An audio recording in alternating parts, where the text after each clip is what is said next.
Hey, Gary. Gary. Wait, that's right. Gary has a sister who's getting married in Vienna. And so, as God always intended, it's the Elle Duncan show with Elle Duncan. Let's go.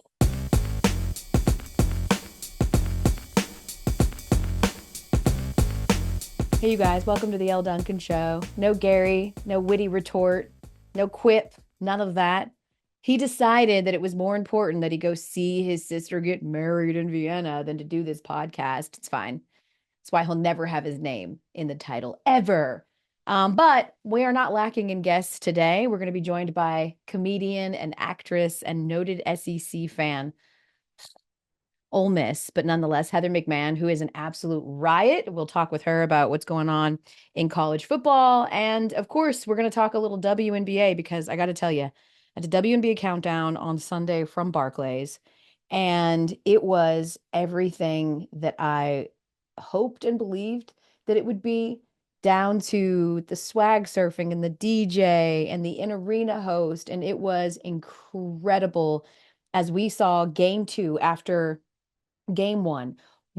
We did this podcast after or before game one, and it was just, I've had so much FOMO ever since wanting to talk about what happened. Alas, the news cycle has moved on, and game two gave us even more fodder. But I was very interested early on to figure out what was going to happen in game two after what happened in game one, because I'm in my living room and I can feel the air leave the room. And so here I am sitting in Barclays, packed to the hilt, by the way, a record over 18,000 people at this Liberty game, most ever for a Liberty game. And it all started out how it was supposed to. In fact, you know what? I want to bring somebody in right now who was there. Oh, and in the building to witness that atmosphere, that 18,000 strong, also 18,000 butts clenched at one point in that game. The incomparable Hall of Famer Rebecca Lobo joining the show now. Rebecca, of course, you were on the call. You're on the call with Ryan Rucco and Holly Rowe for all of the finals and all the major events. RL, after what transpired in game one, okay, like everybody knows, they're down 18-15 in the final 5 minutes of the game. They come back and win. Right away we knew that that could have had the potential to be demoralizing, but here they come in game two, RL, and right away you're thinking, what, when they come out gangbusters the way they did?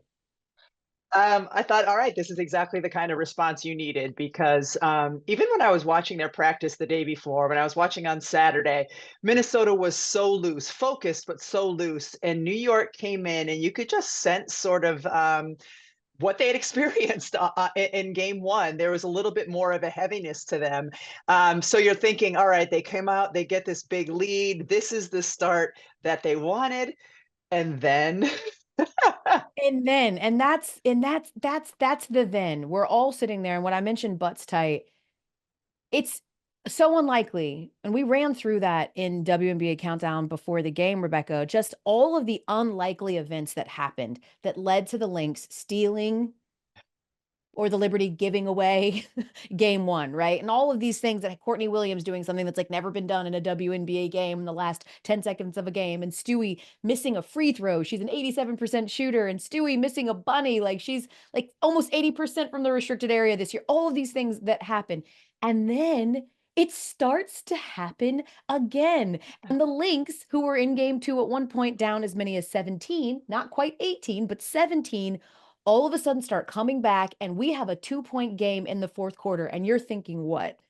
I think here we go again. Like this is unbelievable, and I want to just say credit to our producer Ian Gruca because he right around that 5 minute mark, right when Minnesota had cut it to 2 points, and this is where like the TV and broadcasting nerd comes out. He's like, I've got the element. We're going to show what happened last game, and like rolls it in, and you're just feeling like it's happening again. Like the same story is unfolding. How much has New York learned from that? And then what do you get? You get a Brianna Stewart steal. You get another Brianna Stewart steal on the following possession. There was a different New York Liberty on the defensive end than the one we saw in game one. And then Benajelani Hamilton hits a monster shot after a game of hitting huge shots. But you get to that moment and you're just thinking, this crowd must be like, as you put it, cheeks But clenched the cheeks, because so many cheeks were very clenched because full disclosure, before the game, I had never been to a Liberty game at Barclays. And Rebecca Lobo told me, like, just wait. She just got this big, like, eating grin on her face. And she's like, just you wait. I'm really interested to see what you think about the atmosphere. And you're right. It was a party. It was so much energy. It was so much fun. They have all these like built-in great elements. And then on top of that, it's just New York and they're playing so well. And that is exactly, I kept saying I had FOMO that I couldn't be in the building for game one, but I think I got a little bit of a glimpse of it in game two. And I thought the ironic thing is you mentioned Benijah Laney Hamilton's three. And I said to Drea and Janae before Benijah hit that three, I was like, I looked at them and I said, if this happens again, if the Liberty choke this game away, then this finals is going to end in a sweep because I just don't know how you can come back from that. And then of course the series shifts to Minnesota. Benijah made that not a thing. But I thought it was ironic, RL, that in game one, a Benijah Laney three is essentially what then started the collapse. And in this case, a Benijah Laney three is what really keyed them. They go on a 12-0 run in the final 3.5 minutes. What do you think that the Liberty learned about themselves? What did you learn about the Liberty in that moment? I think a couple of things. I think their toughness really did show through. I mean, as much as that game one collapse was jarring and startling, this is still that's the same team who was the best team all year in the regular season. This is the same team that after a tough game three loss in the semifinals to Vegas was able to recover and have a big game four. And this team has been talking all year long, kind of about the sting of how last season ended. They have a huge lead in game four. Chelsea Gray's hurt in the finals and they give that away, give that one away. And so I think they really have matured from that moment and learned from that. And even when I was talking to Stewie on Saturday, she said, I cannot wait for the game on Sunday, the game tomorrow. And the other thing that was interesting with her, because I was like, how are you feeling? Because this is only 2 days after the game one loss, and she said, I am at least glad that I took that last shot. I know I missed the free throw in game one, and I know I missed a bunny. She said, but I didn't take the shot in game four of the finals last year, and it haunted me all season. It haunted me. She said, so at least I'm glad I took it. And then you kind of saw her again at that tail end stretch. Her defense was what did it. She had a finals record 7 steals, 2 of those consecutive plays after Minnesota had cut it to 2. So I thought it really showed a maturity from New York that they didn't have last year, and maybe that they navigated throughout early parts of this season as well. I'm with you. I feel like she has, in the wake of game one, been doing a masterclass of accountability, responsibility as the leader of the Mm-hmm. team. The things that she's been saying, like you can't want to be great and only revel in the greatness. I mean, she's a 6-time champion and not be willing to accept the fact that you're going to have failures. And I just think that but also making sure that she's turning the page, right? Like, and not panicking. She mentioned that a couple of times too. This team didn't panic after game one, and they did not panic in game two. And yes, on top of those 7 steals, which is ridiculous, 21 points, 8 rebounds, 5 dimes for Stewie. But I think most people would tell you the surprise of the game, right? Benijah Laney Hamilton and what she was able to do despite all year long dealing with a knee injury. She said she had to find something deep within, and boy, did she in that 20-point effort. She was incredible. She was incredible. And she was coming in, I think it was like 2 for 26 or something ridiculous from three throughout the course of the playoffs. She was really struggling from the perimeter. And then in game 2 of the final, she hits her first 4 shots. She's 4 of 6 from three. And I don't know if you caught this, Elle, or not. I don't know how much you guys are able to hear. Oh, we're listening. Okay, Holly did, her report somewhere in the first 3 quarters about everything Benijah has been doing to Yep. try to get her body right. And then Holly interviews Benijah at the end of the 3rd quarter. And at the end of the interview, Benijah says something like, and Holly, the shot finally kicked in. I'm thinking she's not talking about this shot. I'm thinking she's talking about something that they put in her knee at some point in these playoffs. It finally kicked in because she did. She looked like a player who was out there playing basketball versus at times she's looked, like a player's coming off of injury, which of course Yeah. that's what she is. And she had the knee procedure before the All-Star break. So I'm curious, all the things that she's been doing to get her knee right. She certainly looked just back to a basketball player. And for her to couple that offensive performance, what she's already been doing on the defensive end of the floor as one of their best perimeter defenders, I was just super, super happy for her in that moment. We snuck down to the court, a while, a bit after the game was over, and some family members were still down on the court and whatnot, but most of the people had cleared except for Benaja. She was doing like a local interview, I think, and I sort of looked over at her as soon as the interview was done, and I just saw this big deep sigh, and I was like, man, that sigh truly says it all. But I think when you think about ultimately what came down to, yes, it was like great performance from Sabrina Ionescu, particularly in the first half. She was someone that everyone felt like, they needed to see more of the semifinals, Sabrina, in order for the Liberty to bring home their first championship. She was great in the first half of that game. But also it came down to defense. Nafisa Collier, 16 points, 8 rebounds, but 7 turnovers. And a lot of that goes to Stewie as well. What do you make of how they were able to contain Fee and make her not a factor in this game? Well, one, I want to rewind to Sabrina for a second because in game one she had 26 field goal attempts. That is ridiculous, and Yeah. was not efficient from there. Comes out in game two, is really good and efficient as you mentioned in the first half, and the second half only takes one shot. Only takes one shot. But when we talk about the Benijah Laney Hamilton corner three, that was so huge in the fourth quarter, that was off of Sabrina dribble penetration, got in deep and kicked it out for the three. She was a much better decision maker in game two than in game one. She forced too many shots. Stewie, too, forced too many shots in game one. In game two, yeah, she only got one up in the second half, but that was what the team needed at the time.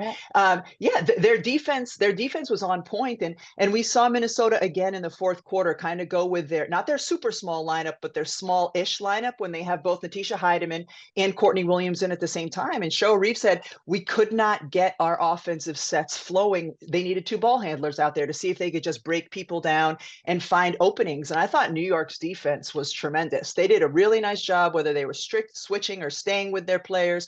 Stewie in particular on Fee, and I'm sure Minnesota's working on it. They've got to get Fee more touches, more looks, more scoring opportunities.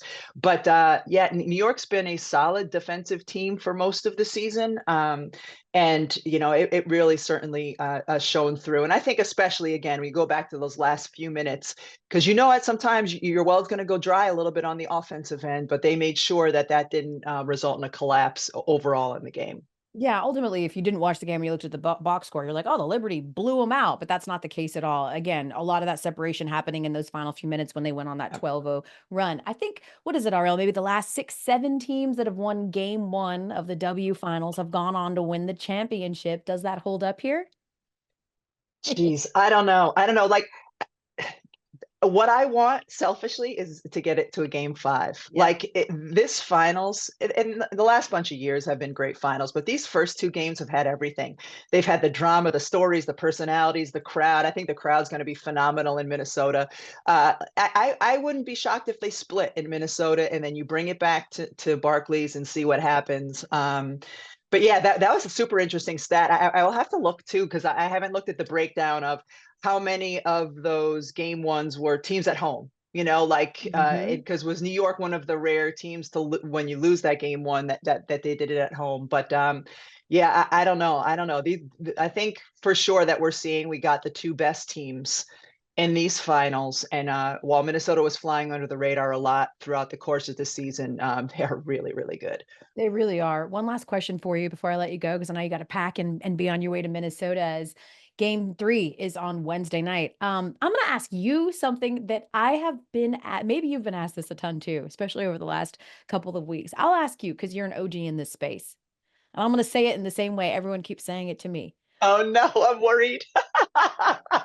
Why on God's earth do y'all keep programming these damn good games right across from the NFL? We don't, but we're good on Wednesday, right? We're good on Wednesday. We are good on Wednesday. We were good We're last Friday. I so imagine you've been getting a little bit of that. I've asked that question as well, and I think this is the answer that I've got from a couple of different people that have been in this space is that like for a long time it was sort of like there wasn't any belief that there was much crossover, right? It was like you had a sort of specific basketball and WNBA crowd. You're not trying to compete with the NFL anyway, so it's one of those things where it's like, we're not in the same fight, so we're fighting two separate fights on the same day, but we're not after the same type of people. With the increased visibility, with the rise in ratings, is there any room to evaluate how much we are going toe to toe with the NFL if we're trying to counter program, which, by the way, most sports try to counter program to the NFL. You can't always avoid it with college football. They're on like 3 days a week, but with the NFL, we tend to see that. So, is there an answer at all for this? Or do you think it's sort of one of those, you make them when you make them? And if you're a real fan, you got multi-view. Well, a couple things, if we have time for it. Yeah, of course. So when the WNBA first started, the season was Memorial Day to Labor Day, and absolutely you need to finish before football starts because you don't want to compete with those ratings. And the fan bases. One of the reasons the season was in the summertime, of course, was the TV windows and the building availability because all of the teams were owned by NBA ownership, etc. Now, even probably 6 or 7 years ago, some of the playoff games weren't on linear TV. It was on like NBA TV. You couldn't.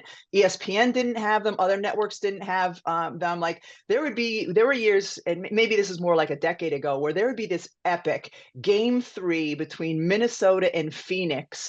And like the only place you could find it was on the app or on NBA TV. So we've made strides for sure. And the one bright spot for this series and this finals is that if it goes to a Game 5 next Sunday, it's not on ABC, but it is in the evening. It's an 8 p.m. Eastern start on ESPN, and I think that'll be a great barometer to see. All right, because ABC always gives us better ratings, right? Yeah. Than ESPN does. But is that also the case once the NFL starts? Like, is an ABC 4 p.m., 3 p.m. Eastern time against NFL going to do better than an ESPN 8 p.m.? And I guess this will be a good chance for us to take a look at that. It's going to be interesting, though, that the W talks about now the finals are going to be 7 games, going to be a 44-game regular season. When is the season going to end? Because we need as few games as possible going head to head with the NFL.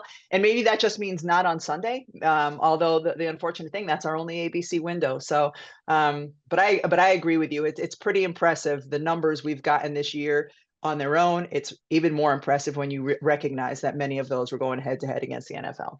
100%. I look at last Thursday alone for game one, where, obviously the NFL is on. It is on streaming, which I think impacts it a little bit, but it's still an NFL game and record viewership, over 1 million viewers, peaked at, I think, 1.3 million viewers. So certainly, and I think that's the point, is people are like, these are doing numbers. Imagine if they weren't up against the NFL. And to your point, ABC at 3 o'clock, ABC, obviously a great network, and you're going to get a lot of ratings simply because it's not cable. But you're also talking about being up against like 4 NFL games at the same time, right? So there Right. really isn't a ton Right. of option for multi-view, like there would be on even a Thursday night. Rebecca Lobo. One more. Yeah, Can I please. throw in one more? I would love it. I love this history lesson. This is great. I'm going to use it Oh, whenever someone asks me this now. Listen to Rebecca Lobo on the podcast. this isn't real history. This is just from a few days ago. But so we get home from the game Sunday, right? And my husband on Sunday was also watching. I think there was an NBA preseason game at the Garden. Is that right? Yeah. And he's like, I felt like I was in an alternate universe. He said, I have this incredible WNBA game. It's packed. The environment is spectacular. The tensions are high. He said, and then you flip over, also in New York, because it's at Madison Square Garden. He's like, and it's just like this, preseason game that there's no energy like in the building, and there's no energy on the court. He's like, James Dolan has to be thinking like, really, I could have still had that other team. And just like, that's what it is this time of year. And it's pretty incredible that the W is in this place now. It really is. I think, listen, I have no dog in this fight. I love great storylines. I think we all feel that way. Like we all want game fives. We want them to go back and forth. We just want really great contests because that's gives us plenty of fodder and things to talk about. But I would absolutely love for some of those New York dudes, those super masculine, hyper masculine basketball New York bing bong dudes. I would love for the women to be the promised ones, to bring the great state of New York their first basketball title since 1972. Like I would get so much joy in that, Rebecca Lobo. Bing bongs, is that what you call it? Yeah, they do the bing bong, the Knicks fans. I would absolutely love it for it to be at the feet of the women that finally bring them the championship that was promised 100 million years ago. And for it not to be James Dolan, that would also be a really fun added bonus too. Yeah, I said it. You said it. I said it. Rebecca, you're the best. Thank you. Please join the show again when this goes to an inevitable game 5. We're gonna need to chat with you, sis. You got it. All right. Bye. Our next guest is an actress and comedian born and raised in the best city in the world, might I add, Atlanta, Georgia. And when she's not selling out tours, she has a podcast called Absolutely Not with Heather McMahan and is currently a special on Hulu that just dropped called Breadwinner. Ladies and gents, Heather McMahan. How are you? By the way, I say ladies and gents. That's not the kind of people that listen to this show. We're real Yeah. class people, Heather. So I really want you to just feel like you can fully be yourself. And I want to start with a really pressing question, Heather, because I mentioned that you're from Atlanta. I am also an Atlanta girly, born and Mhm. raised. And I just have to ask, how the did we lose you to Ole Miss? I Oh, know. Heather. That is $1 million question. People are so shocked that I did not go to Georgia. First of all, Georgia back in the day was not hard to get into. And then I graduated around 2005, around 2005. I graduated 2005. What is time and space? Right. Okay, I'm drunk today. And Georgia got really hard to get into. So Georgia was not an option for me. It's so wild. Mark Cuban's here in the studio, and we were just talking in the green room. He's like, "How'd you end up at Ole Miss?" Like everyone in the studio today has asked me. I was like, "Honey, I took the SATs," and I said, "I'm a hottie toddy." But Yeah. the fact that I ended up at Ole Miss, it was the best 4 years of my life. I bought a house in Oxford. I go back all the time. Like it, I am Mississippi through and through. So I am a diehard. But all my friends, went to Georgia, and we would drive back and forth between Oxford and Athens and tear it up together. Yeah. So I'm so glad you said that, Heather, because I am an obnoxious Georgia fan. Right. I'm like They're the all first. obnoxious. Oh Let's be yeah, yeah, we honest. are 100%. But I don't even have any professional couth. I bark on the sports center desk. Right. I just don't care at all. And people will always mistake me. They'll be like, "Well, Elle is a Georgia grad. That's why." And I'm like, "Ooh, Yeah. no, I didn't actually go to Georgia." They're like, "You didn't even go to Georgia?" I'm like, "Well, wait a minute. I graduated in 2001 and it was hard to get into Yeah. by the time. It was not an easy school to get into. So I went to West Georgia, which is Yeah. not the same. But here's what I also feel like, Heather. Georgia fans, okay? And Yeah. if a prerequisite to being a Georgia fan was that you had to have gone there, okay, it would eliminate a lot of that fan base. I'm just I, saying. I also say that about Alabama fans. So many of them did not even get it. And I'm like, we all got into Alabama. Okay. Right.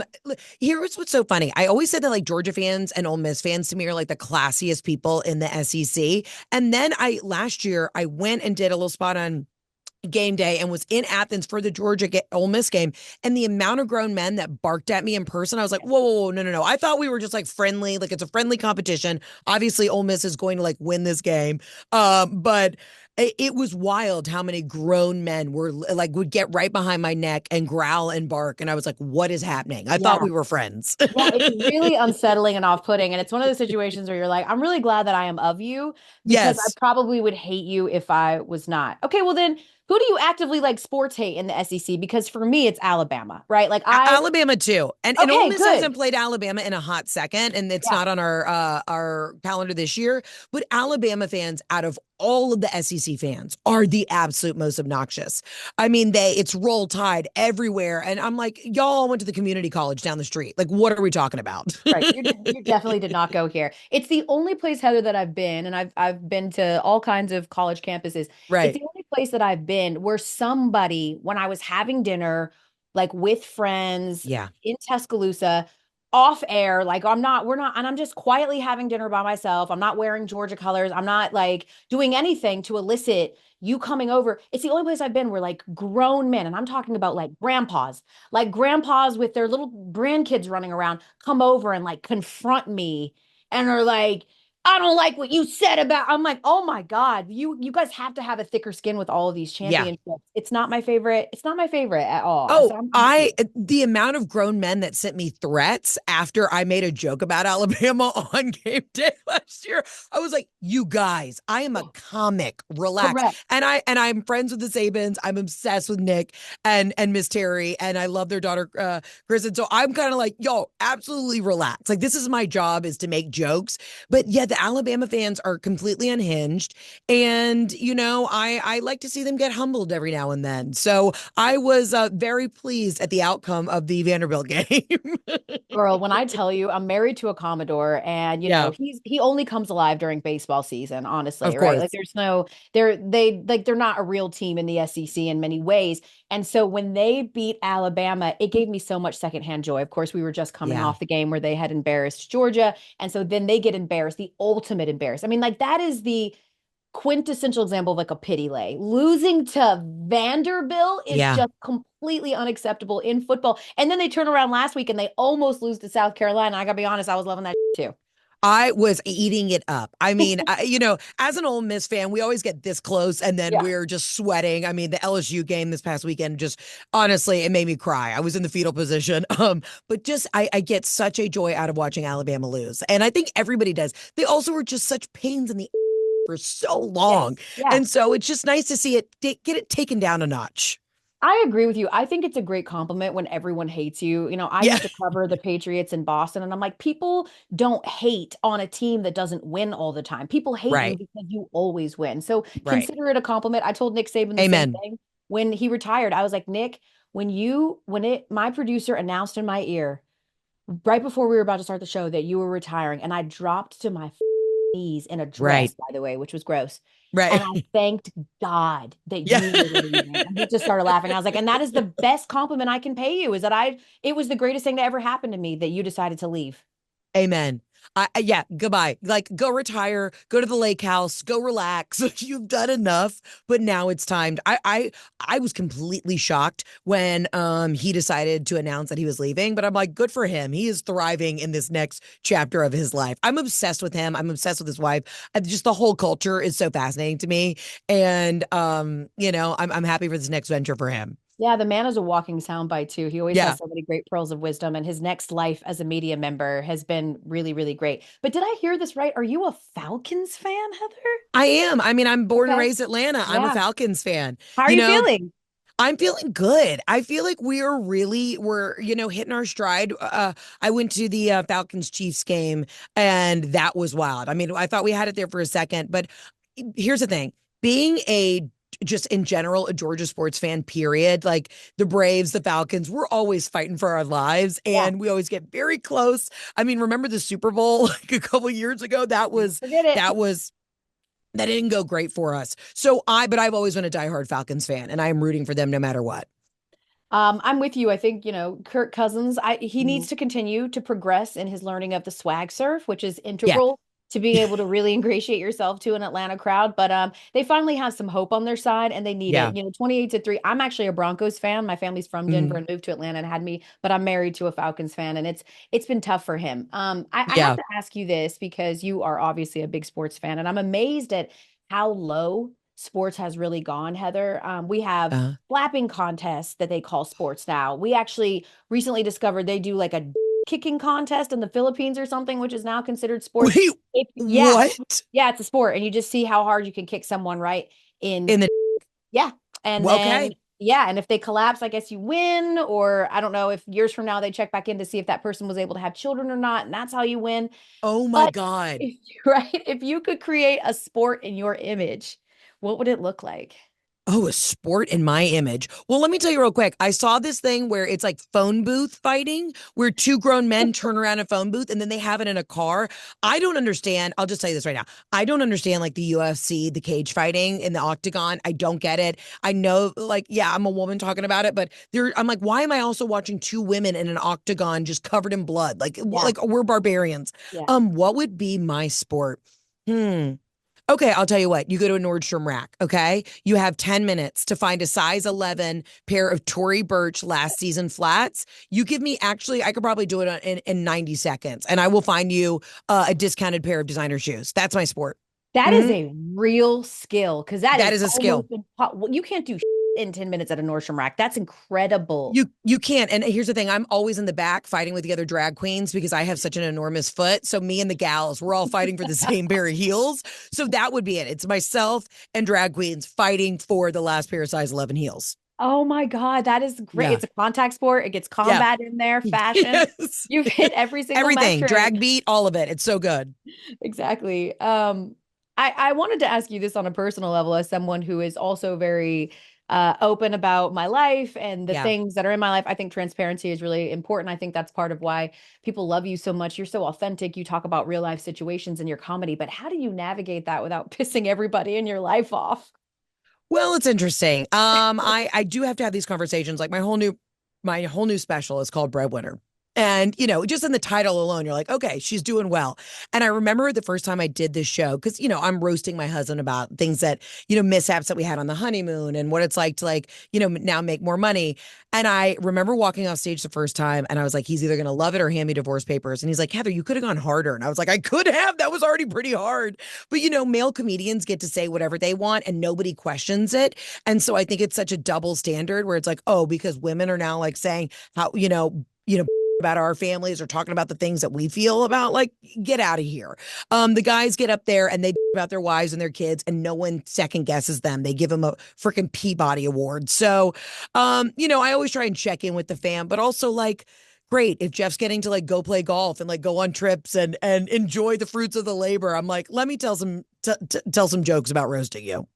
I love that. I love Relax. that. Yeah, exactly. And like I do, I still think it makes my husband largely uncomfortable when I bring up anything that's happened, in our Right. life on to the public purview, but he Yeah. also understands that like that's a part of entertainment and again, a part of us using real life inspiration to connect with people. By the way, your husband Jeff Yeah. Daniels, Italian stallion Jeff Daniels, not Yes. actor from Dumb and Dumber. But do you ever use that to your advantage and let people believe that like Jeff Daniels is coming to this very Yes, fabulous actually, restaurant? funny enough, one of your producers was like, "Man, I loved your husband in Dumb and Dumber," and I was sitting there in the green room, and I was like, "I'm not going to correct him." I said, "You know what? Yes, he's fantastic. Huge age gap, but he is fantastic." I get better dinner reservations when I'm here in New York City using Jeff Daniels than using my name, so I use it to my advantage all the time. But the funny thing is, and my husband really enjoys this, he has gotten to enjoy so many major sporting events because the wives of the players are always my fan. So like we get to go to the Masters every year, like VIP. We've been to, every football game. Just Oh we yeah. really get to roll out the red carpet for my husband for him to enjoy all these sporting events because it's always a wife or a producer's wife who's like, oh my God, you got to be there. So I'm like, honey, I never thought in a million years that my job as a female stand-up would bring all this sports enjoyment for you. So he's really enjoying the fruits of our labor. I love that. That's the perk, right? It's like, Yeah. see, sweetie, you're going to do VIP experiences in sports. And I say that to my husband. We're going down to Texas, Georgia this weekend, Oh, and so fun. they're bringing him with me, and he gets to experience all these things. And I'm like, and as such, I'm going to talk about you on the podcast and how it's a Yeah. huge turnoff that you're battling with a squirrel right now. I'm Yeah. sorry. I think it's like not cute. I hate it. I hate that about you. What happened to my big Right. sweet husband? Now you're battling with squirrels. Ugh. Now you're battling with squirrels. That's the other thing too. Like as annoyed as Jeff can get, and sometimes we're like, okay, you went too far. But as annoyed as Jeff can get, when the girls come up to him at a show or when he's out on the streets in New York and they're like, oh my God, are you the Italian stallion? I watch from afar across the street. He eats it up. And I always say, God forbid I get hit by a bus tomorrow. I give it 10 seconds before there's 20 women surrounding Jeff. He is tall, he is handsome, he is the Italian stallion. And I say, honey, do what you got to do. Just make Right. sure I look really good at the funerals. Yes. Have my glam squad do a full face beat and then lay me to rest and you live your best life. Exactly. Or I'm going to haunt you. I will Oh, I haunt will you. haunt your absolutely. Yes. Heather, thank you so much for your time. Can't wait to watch Breadwinner again, available right now on Hulu. And of course, we'll check out the podcast Absolutely Not with Heather McMahan. Thank you, sis. Listen, you're iconic and you are doing the Lord's work and you're so funny and charismatic Oh, and just thank keep it you. up because you're also drop dead gorgeous and stunning and I'm just a huge fan. Oh my God, did we just become best friends? Thank you Yes, so we much. did. Oh, if you flirt with me, you will be on this show every week. Girl, I'll come on every week. I don't care. Whatever you need. We don't have to talk about sports. We can talk about, whatever you want Anything. or I sports. love I it. don't Yeah. care. Whatever you want. Anything we want. Definitely our husbands, though. Yeah, always. Thanks for having me, honey. Thanks, Heather.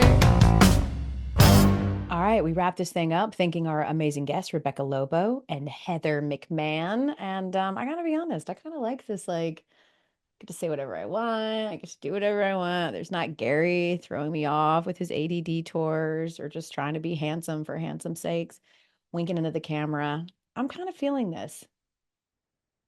I also already talk to myself quite a bit, so maybe I do want a co-host. Nonetheless, I will have a co-host when I head down to Texas because the sports epicenter is in Austin, Texas this weekend. Have you heard? It's Georgia, Texas in the SEC, a huge matchup. And also Formula One in Austin, and your girl is going to cover both. Gary is still in Vienna. So I'll have like a rotating cast of guests with me. Dallin Cuff will join us on Thursday show, which, if I'm being honest, guys, will probably drop on Friday because I will be doing a very, very fun experience with a very, very famous Formula One driver. And if you're wondering which one, Elle, the one, the one, the one.